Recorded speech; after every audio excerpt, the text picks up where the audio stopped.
wumvira ijwi ry'Imana. Hariho abantu basenga Imana, hariho abantu bashaka Imana, hariho abantu bigisha Imana inama, ariko batemera kumvira ijwi ry'Uwiteka. Kandi icyo nacyo kitubereye ikibazo.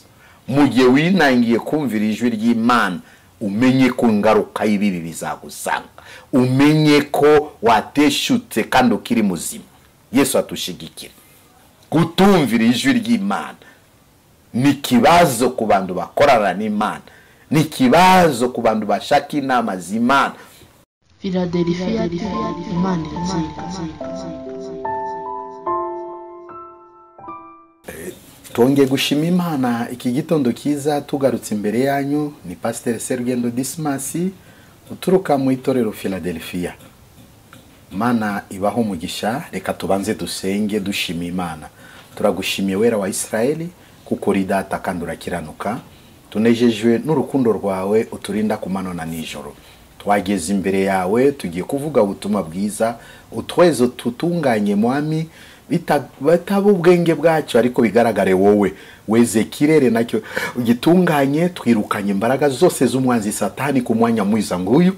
Tusabira mitima yose igiye kumva ubutumwa bwiza, ubagirire neza kandi nabo bibafashe. Satani atsinzwe, abazimu batsinzwe, kandi udukomeze muri urugendo tugendana nawe ngo bikwiriye. Urakoze tubigusabye twizeye mu zina rya Yesu.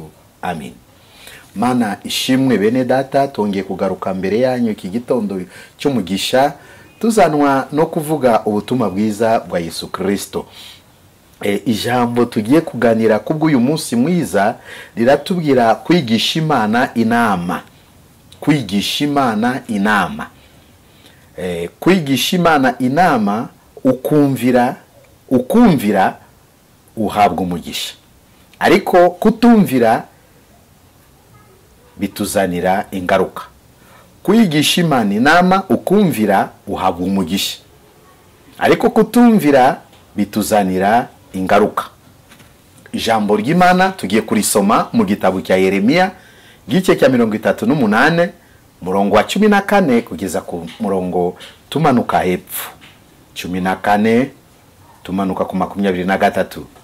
Mutwe ijambo rari riratubwira iki?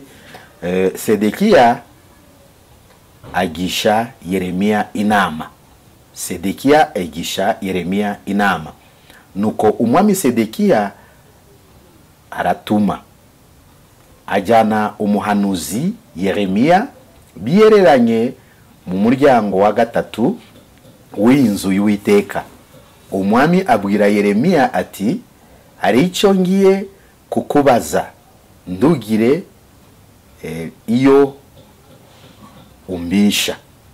Yeremiya abwira Sedekiya ati,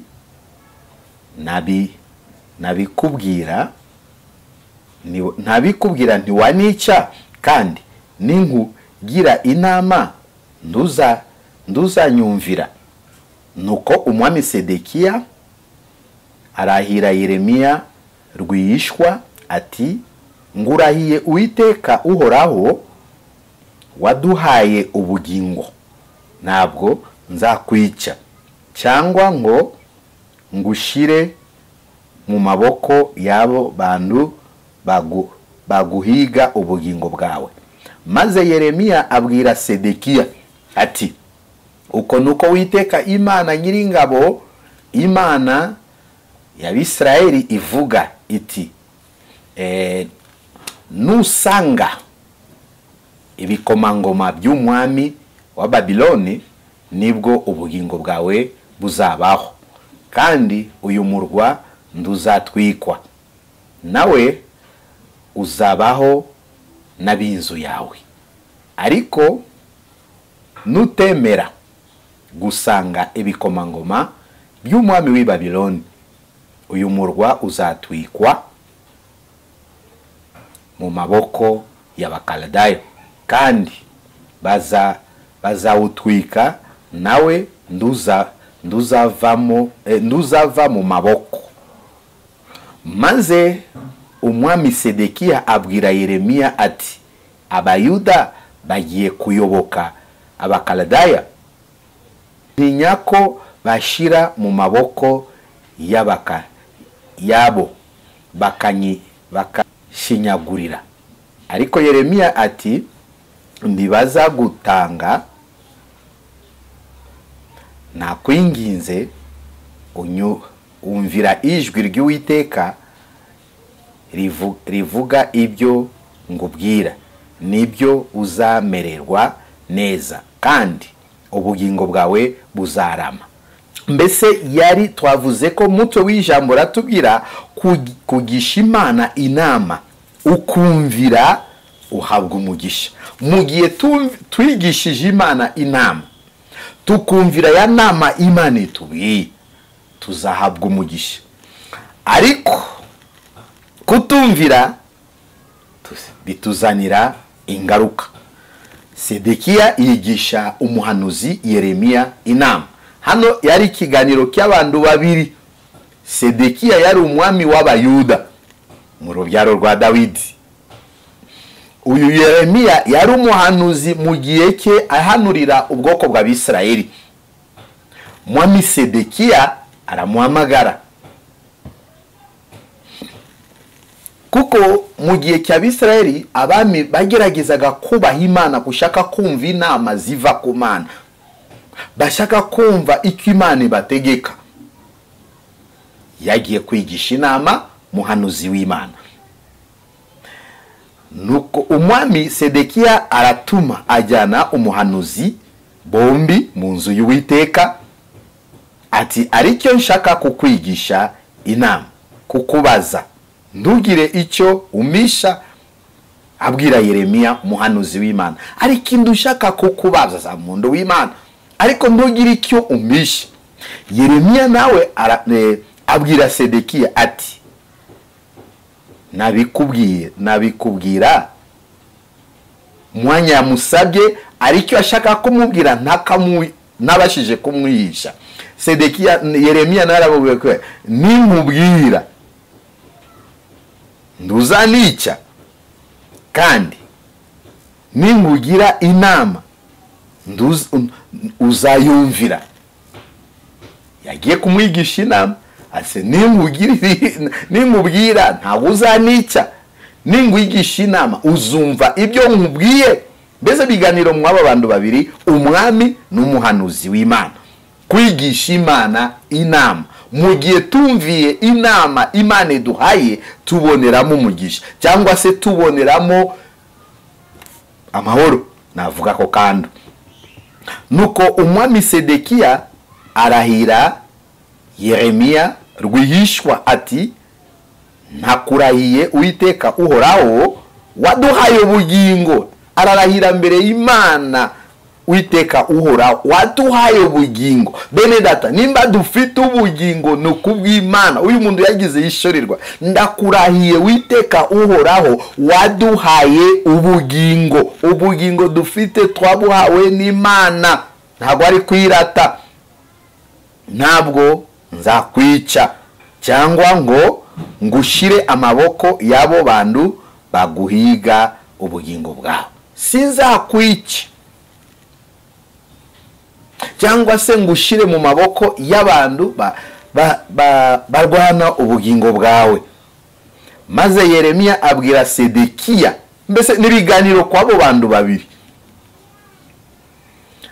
ati uko nuko Uwiteka Imana nyiringabo, Imana ya Bisirayeli ivuga iti, nusanga ibikomangoma by'umwami w'i Babiloni,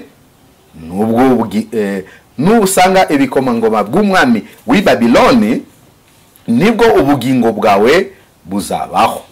Nusanga ibikomangoma.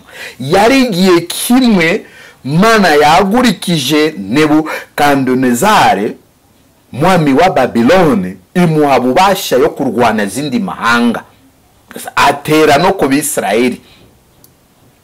Icyo kintu Mana irakimenya. Mana niko yamuhaye ububasha, ndagwa ari Mana irakimenya. Mana yamuhaye ubwo bubasha, nawe araza mu buryo bwo kurwanya ubwoko bw'Abisirayeli mu murwa wa Yerusalemu. Ati umurwa bavuga ko ari umurwa w'amahoro, tugiye kurwanya. Ariko kuko wari ugoswe n'ibikuta, Abisirayeli babaga hagati mu murwa, ibikomangoma n'ingabo zayo ziraza. Yeremiya yishyurirwa urwo rugamba, aragenda abwira umwami mu icyo gihe cye ati bikusaba guca bugufiya ukagenda ugasanga umwami wa Babiloni, ibikomangoma by'i Babiloni, kandi nubasanga uyu murwa ndago uzatwikwa, nubasanga uzarindwa, nubasanga uzaba ukiza ubugingo bwawe n'umuryango wawe. Ariko nutabasanga uyu murwa uzatwikwa, ari wowe n'umuryango wawe nawe muzahura n'ibibazo. Byari kuba byiza ubasange, kuko uzakiza uyu murwa kutwikwa, uzakiza n'amagara yawe, ukize n'umuryango wawe. Twavuga ayo magambo gutyo. Yesu ashimwe kandi ahabwe icyubahiro. Niwe wahamagaye muhanuzi ashaka kumwigisha inama. Muhanuzi nawe arasenga Imana, Imana ibishurira ibyo umwami agomba gukora, nukubona gukora nuguca bugufi agasanga ibikomangoma by'i Babiloni akiyunga nabo. Kandi mu gihe aziyunga nabo, mbese akumva bitekerezo byabo, akabumvira akabubaha, ntago bazamurwanya. Mu Rwanda uzatwikwa, ari we ari umuryango we bazagurwa neza. Ariko natabyemera, mu rwa Yerusalemu bazawutwika. Yesu ashimwe bene data. Natabyemera, ari we magara ye nawe zabura n'ibibazo, ari umuryango we bazabura n'ibibazo. Sa ijambo ryamanutse riba ijambo rikomereye umwami. Arareba icyubahiro cy'ubwami kujya gusanga bikomangoma by'aba Babiloni. Arareba ko ari umwisirayeli ajya gusanga abanyamahanga b'abanyababiloni, abapfukamire. Atishwida. Murongo kurikira watubwira iki? Maze umwami Sedekiya abwira Yeremiya ati abayuda bagiye kuyoboka Abakaludaya. Amaze kumubwira ibyo bisubizo yo kubasanga bikomangoma by'Ababiloni, ati abayuda bagiye kuyoboka Abakaludaya. Byari kizira twebwe abayuda bwoko bwatoranijwe tujye gusanga Abakaludaya.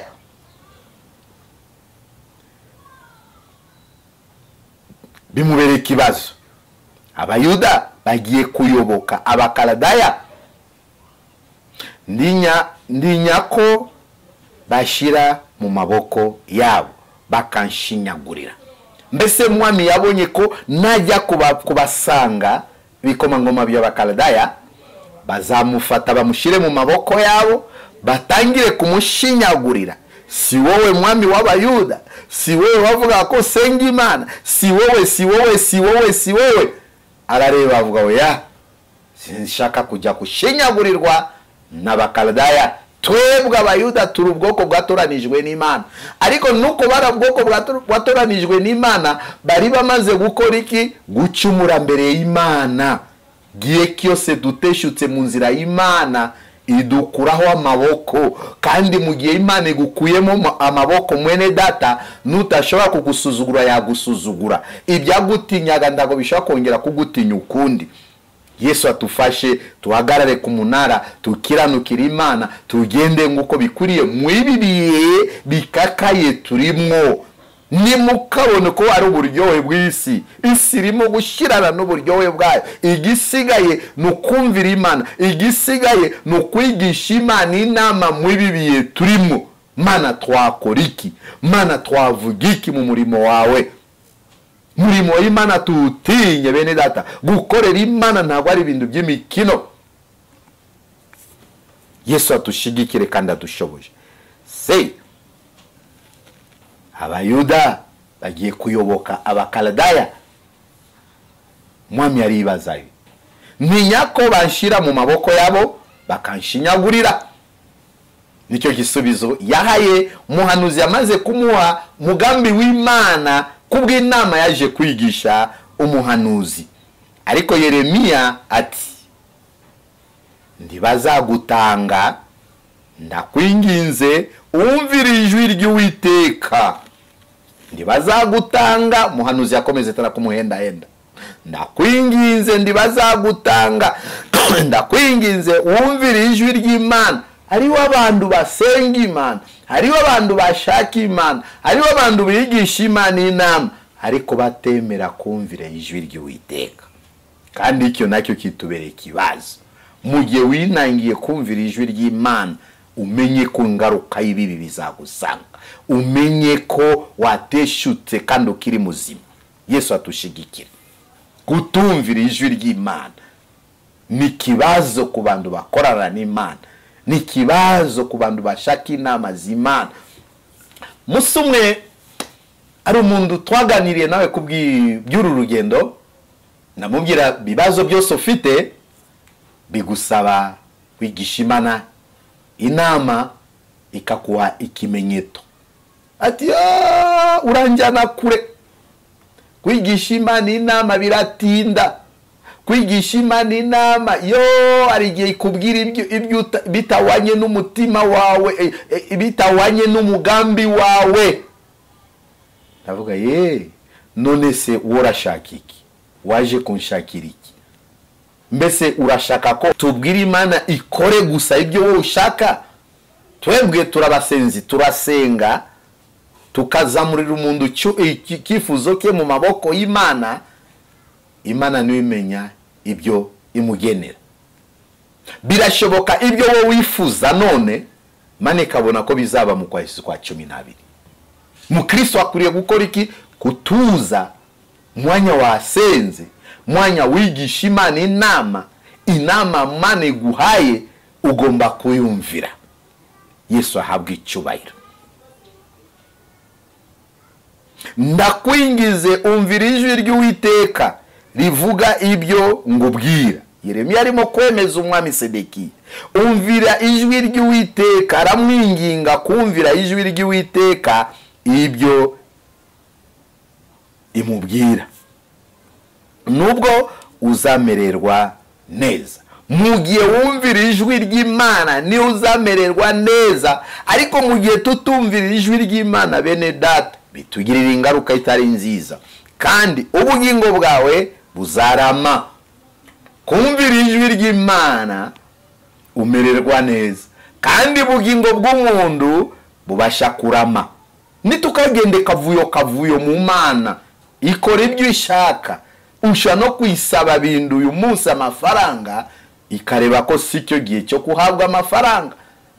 Kandi umuntu wizera Imana ayubaha amabwiriza y'Imana. Nimba Imana imubwiye agarara, agomba kuhagarara. Nimba Imana imubwiye iminsi wahaguruka ugende, ugomba kuhaguruka ukagenda. Ndukagende Imana itakubwiye kugenda, mu gihe Imana ikubwiye kuhagarara. Yesu atufashe, Yesu atugirire neza. Ndakwingize umvira ijwi ry'Uwiteka rivuga ibyo ngubwira, nibyo uzamererwa neza, kandi ubugingo bwawe buzarama. Muhanuzi yamugirira inama nziza ziva ku Mana. Ariko niwanga kugenda, iri jambo niryo Uwiteka yamenyesheje ngo, ariko nuwanga kugenda, amugiragi nuwanga kugenda kusanga bikomangoma bya Babiloni. Kuko iri jambo niryo Uwiteka yamenyesheje ngo, dore abagore basigaye mu nzu y'ubwami w'Ubuyuda bazashirwa ibikomangoma by'ubwami bwa Babiloni. Nuwanga kumvira ijwi Imana itutegetse, abagore bose basigaye mu bwami bw'Ubuyuda bazashirwa mu maboko yabo bikomangoma by'Abakaldayo. Kandi bazajyana abagore bawe bose n'abana bawe babashire Abakaldayo. Mana imbabazi. Nawe nduzava mu maboko, ahubwo uzajyanwa n'ukuboko k'umwami w'i Babiloni, kandi uyu murwa uzatwika ari wowe uzize. Bwana Yesu asifiwe. Muri ingaruka abwirwa ingaruka y'ibizaba kuko atashaka kwemera gukora iki? Kumva inama zivuye ku Uwiteka. Abagore bose bo mu bwami bw'Ubuyuda bazajyanwa mu maboko y'ibikomangoma by'Abakaludaya. Nawe nduzava mu maboko yabo, ahubwo uzajyanwa n'ukuboko k'umwami w'i Babiloni, kandi uyu murwa uzatwikwa ari wowe uzize. Azize iki? Kutumvira inama Imana imuhaye. Bene data, iyi minsi sinzi ibibazo ufite, sinzi ibintu urimo gusenga, Mana ndashaka kugenda, Mana ndashaka gukora guri, Mana ndashaka gukora, urimo gushaka, urimo gusaba inama ziva ku Mana. Ariko ube maso wumvira icyo Imana ikubwira, kuko nutashaka kumvira inama z'Uwiteka ngaruka zirahari, yaba kuri wowe yaba kuri nje. Mane dushoboje kandi dushigikire. Nasanze abantu benshi baravuga ko bisubizo by'Imana biratinda. Kwigisha Imana inama akubwira itawanye n'ibyo ushaka, ndukihutishe bisubizo by'ibibazo ufite bituruka ku Mana. Mana nimba niyo rizi ibiye turimo, Mana imenya ibiye ushaka kuboneramo umugisha n'ibyo ushaka kuhomberamo. Tugomba kusenga inama z'Imana. Bene data, hari abantu benshi banze kumvira inama z'Imana, hari abantu benshi na n'ubu barimo kupinga inama z'Imana, ariko byari kuba byiza uyu munsi ufate mwanzuro yo kumvira inama z'Uwiteka. Mwami w'Abayuda Sedekiya agirwa inama n'umuhanuzi Yeremiya, nutashaka kumvira ndakwinginze umve irijwi ry'Uwiteka, kuko nutasanga Abakaludaya uyu murwa uzatwikwa. Abadamu bose b'ubwami bw'Abayuda bazajyanwa mu maboko y'ibikomangoma y'Abakaludaya. Inama nziza yaturutse mu muhanuzi w'Imana Mwami Sedekiya yigishije inama. Yeremiya arangije ibyo yabwiwe n'Uwiteka. Ikibazo cyari cyasigaye ku mwami, ati mbese Abayuda bagiye kuyoboka Abakaludaya? Cyari ikibazo ku mutima we. Reka tumve igice cya kabiri ibyaje kuba. Ni turasoma Yeremiya gice cya 51 52 murongo wa 2 tugera kwa tumanuka hasi. Sedekiya ajyanwa i Babilone ho imbohi. Witwaga mwami w'Abayuda yaje kujyanwa Babilone ari imbohe. Tumva amagambo y'Uwiteka. Akorera ibibi imbere y'Uwiteka, nguko Yehoyakimu yagenje kose. Uburakari bw'Uwiteka bwageze Yerusalema ni Buyuda, kugeza ubwo yabirukanye ngo bamuve imbere. Sedekiya agomera umwami w'i Babiloni. Nuko mu mwaka wa 9 wo ku ngoma ye, Nebukadinezari umwami w'i Babiloni we n'ingabo ze zose batera Yerusalemu, bubaka ibihome mpande zose. Umurwa uragotwa, birinda bigeza mu mwaka wa 11 w'umwami Sedekiya. Inzara iba icago mu murwa, kandi kandi abandu bo mu gihugu bari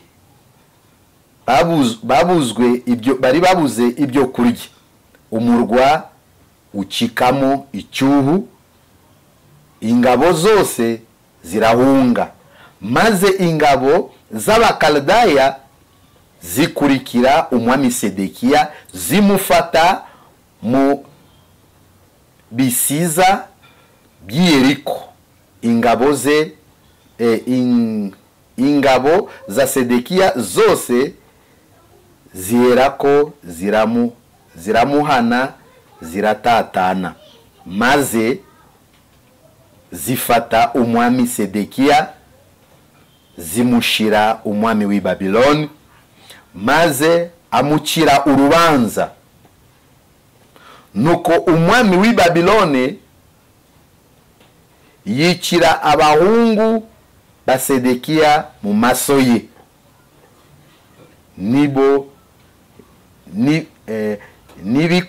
n'ibikomangoma by'Ubuyuda byose abyicira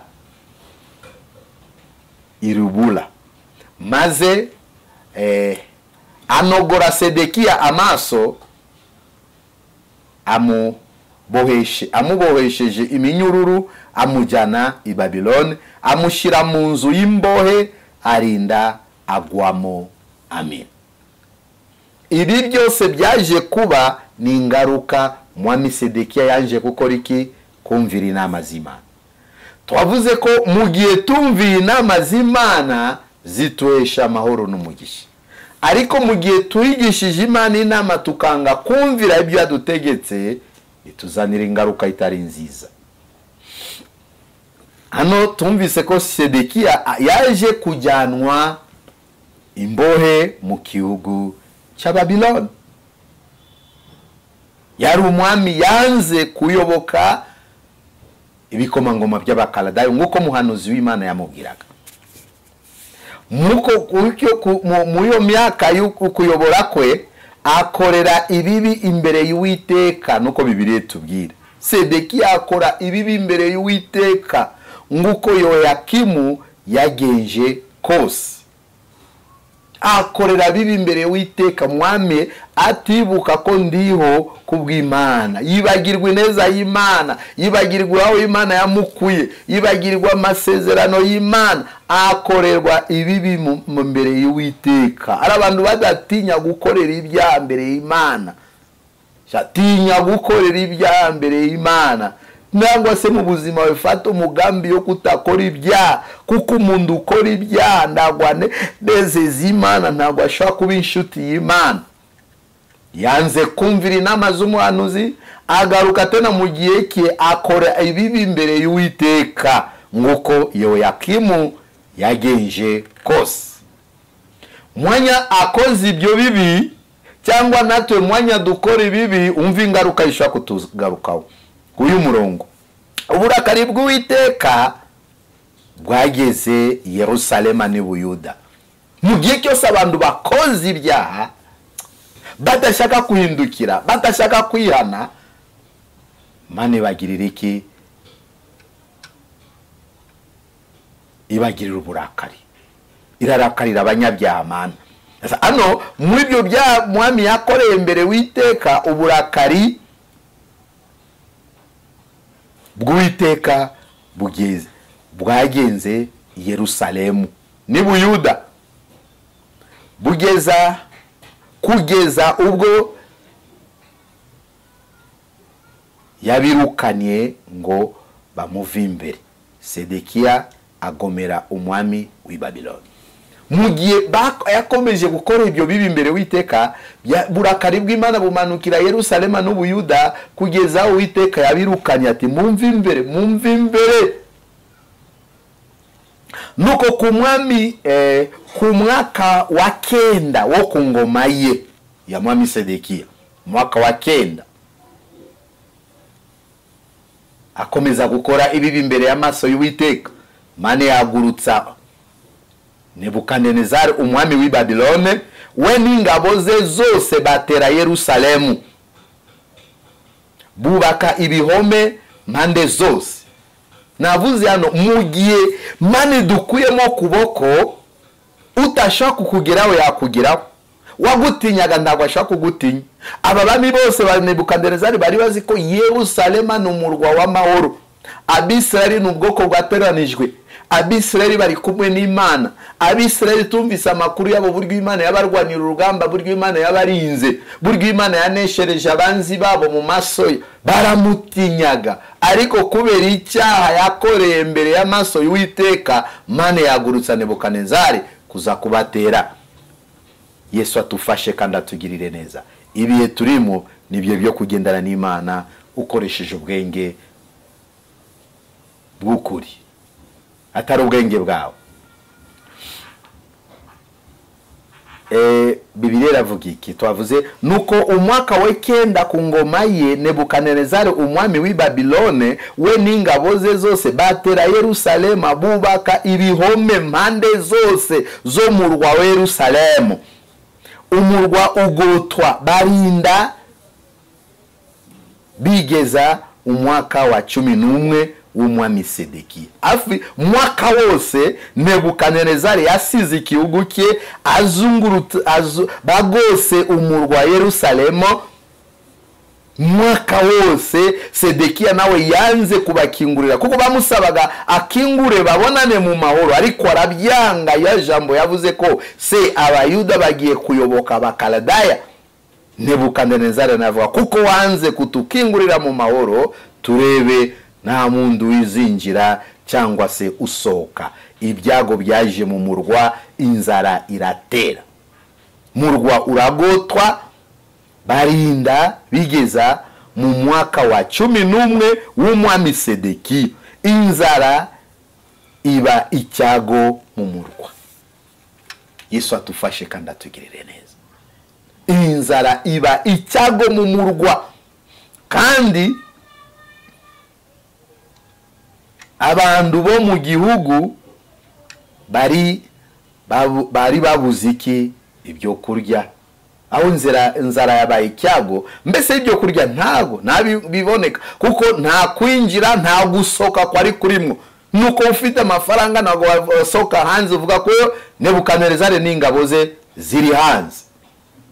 Yesu atufashe kandi atugirire neza. Tugira ubwenge bwo kumvira inama z'Imana. Umurwa ukikamo icyuho, nuko Bibiliya tubwira. Ngaruka yose yaturutse kwande mwami yanze kumvira Uwiteka. Ingabo zose zirahunga. Ingabo z'Abisirayeli nabo babonye kuko bikomeye, zirashaka buryo bwo kuhunga. Aho ingabo zasize abaturage ku rugamba, maze ingabo z'abakaludaya zikurikira umwami Sedekiya.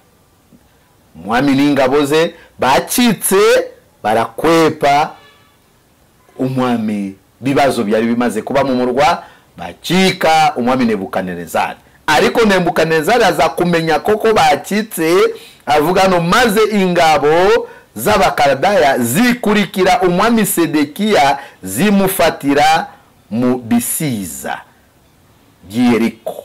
Mufatira mu bisiza by'Yeriko ahunze, asize abaturage bari mu bibazo by'inzara. Ingabo za Sedekiya zose ziherako ziramuhana, ziratatana. Nizo ngabo ze bamwe barahunga, bamwe baramureka, maze zifata umwami Sedekiya. Arafatwa umwami Sedekiya, zimushira umwami w'i Babilone, maze amucira urubanza. Umwami w'i Babilone ngabo ze zimaze kumuzanira umwami Sedekiya, amurebye ati ni we Sedekiya? Ati yego. Ko nagusabaga tumvikane, ko nagusabaga bindu mu mahoro, wari wanze uransuzugura. Asobungiye gukora iki? Ngiye kugucira urubanza. Aho yavuze ijambo abwira muhanuzi se abayuda bagiye kuyoboka abakaludaya, ariko kubera kutumvira ageze ku rwego abakaludaya bamucira iki? Urubanza. Mumva urubanza yakiriwe. Nuko umwami wa Babiloni yicira abahungu ba Sedekiya mu maso ye. yari afite abahungu be babiri, umwami wa Babilone abicira mu maso ye. Nta ijambo avuga, ntacyo yakora, amwicira abahungu be babiri mu maso ye. N'ibikomangoma by'Ubuyuda byose abicira irubura. Bikomangoma by'Abayuda nabyo umwami wa Babilone akora iki? Arabica, kuko banze kumvira. Maze anogora Sedekia amaso. Mwami Sedekia bamunogora iki? Amaso. Amubohesheje iki? Iminyururu. Ngaruka yo kutumvira. Amujyana i Babilone, amushira mu nzu y'imbohe, arinda kugwamo. Ibi byose byaje ni ingaruka yo kumvira. Nebukadinezari ategeka ingabo ze kwinjira mu murwa wa Yerusalemu. Barasenya igihugu, barasenya, baratwika, binjira mu ngoro y'Imana, bafata ibikoresho byose byo mu nzu y'Imana babijyana i Babilone. Icyasigaye baratwika murwa wa Yerusalemu, batwika n'inzu y'Imana. Muhanuzi Yeremiya ararira, arataka, ati ibi byose twatewe n'umwami kuko yanze kuhunga. Areba byabaye, ati Imana yatwishuriye ko umwami agomba gusanga ibikomangoma by'Abakaladayo bagaca bugufi ya mbere yabo, kandi niyemera ntago bazatwika uyu murwa, azarindwa n'umuryango uzarindwa. Ariko umwami yaje kumvira. Dore ingaruka yo kutumvira tuhuye nayo mu gihugu cyacu Abisirayeli. Ararira, Mana uriye, Mana turengere, Mana dutabare. Muzi ko igihe cyose wanze kumvira nuko waza kwibuka biba warenze igihe. Yeremiya ararira, Yeremiya arataka, ariko ibyo Mana yabagiriye inama ati nimumvira ntago bizaba, ariko nutumvira menya ingaruka. Bazatwika uyu murwa, bazafata abagore bose b'Ubuyuda babajyanire ibikomangoma by'Abakaladayo. Hari wowe, ari n'umuryango wawe, mwese muzahura n'ibibazo. Ariko yari inangiye umutima. Bene data, biye tugezemo, biye bimwe bituremereye, biye bimwe Satani yatuzungurutse mande zose, n'ibihe byacu byo guca bugufiya tukashaka inama z'Imana, tukabasha kumvira Imana. Bibazo ufite ndawundi waguha igisubizo cyabyo atari Imana yo mu ijuru. Ibikurwanya Mana nifite bubasha bwo gutegeka bikakurekura. Nuko dutinya abarozi, nuko dutinya bibazo, na handi wabihungira ni mu Mana gusa. Usenge, ushaka inama z'Imana, kandi Imana nikugirira ubuntu yo kukuha inama uzashire mu bikorwa. Kuko umuntu wese utashaka kumvira inama z'Imana ahura n'ingaruka nguyu mwami Sedekia. Gihugu kirasenywa, barasaura, baratwika, barasenya gihugu. Ariwe bana be barabica, nawe bamukuramo amaso, bamushyira mu minyururu, bamujyana Babilone, bamushinyagurira ngo ko yatinyaga. Baturage bose baramushinyagurira. Mundu wese akaza kushaka kureba amenye uyu niwe Sedekia, uyu niwe Sedekia, ko nta maso agifite. Ariko byo byose byatewe n'ingaruka yuko kutumvira. Bibiliya iravuga ko kugeza aho yaguye mu nzu y'imbohe. Unzi bene data kugukuramo amaso. Bibiliya iravuga ko maze anogora Sedekia amaso. Kunogorwa amaso utajya kwa muganga birarabikubabaza amanywa na nijoro kugeza waje gupfa. Ngaruka yo kutumvira. Mane tushoboje bene data muzabasha kumva ubutumwa bwiza. Gira umwete wo kumvira inama z'Imana. Mane baho umugisha kandi Mane bagirire neza. Mureke tusenge Imana. Mane dushoboje mane dukomeze muri bihe natwe tufite byinshi turimo kurwana nabyo kandi imbere y'Imana nta rwitwazo ruzabaho. Emera kumvira iki Imana ikubwira. Turagushimye Mana yera, Mana ikomeye, Mana ishobora byose, kuko utuhaye aka kanya ko kubwiriza ubutumwa bwawe bwiza. Iyi minsi ariyo byinshi bituzunguza, iyi minsi ariyo byinshi bitubuza amahoro. Natwe turasenge ubwoko bwawe Mana, isi yose wiyeze. Benshi barateshutse, benshi bavuye mu bushaki bwawe, benshi babirimo batabirimo. Ubugome buragwira, ibusambanyo, ubusinzi buragwira ku isi. Urukundo rwarakonje, abantu barangana, abantu baricana. Mana tubabarire, utuyobore Data, ucishe bugufi abishira hejuru. Abantu banze kumvira inama zawe, Mana ubabarire isi, Mana ubabarire Afrika, Mana ubabarire ibihugu byacu, Mana tubabarire nato bakozi bawe.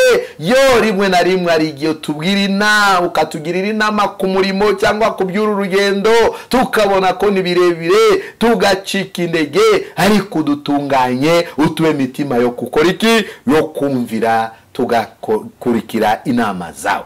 Ababoshwe babohore, abarwayi ubakize, imbunzi ubarengere, iri zuba uturengere riduteje naryo ubwoba, ariko tuzi ko ari we Mana uyobora ikirere. Niyo mpamvu turinde muri Afrika, dufashe muri Afrika, dukize ibyago, kiza abantu inzara, kiza abantu ubukene, kiza abantu byorezo, kiza abantu Mana, tubashe kugendana nawe nguko byikwiriye. Mwanzi wacu Satana atsinzwe, myambi yose turasa zitsinzwe, bibazo bitugose bikurweho nawe. Shigikira abantu bawe, ubakomeze kandi ukomeze tugirire nama kugeza uzaza kujyana itorero. Turagushimye Yesu Kristo, urakoze. Cyubahiro kibi cyawe tusabye twize mu zina ryawe, amen. Mani baho umugisha. Ni Pasteur Serugendo Dismas wabagezagaho ubutumwa bwiza bwa Yesu Kristo. Tugiye kubaha nimero za telefone zacu, hari igihe ushaka kutumva neza ukatubaza, rimwe na rimwe ushaka kutugirira inama. Iyi minsi ni minsi yo gukomezanya, iyi minsi ni minsi yo kugirana inama, iyi minsi ni minsi yo gusengerana. Ni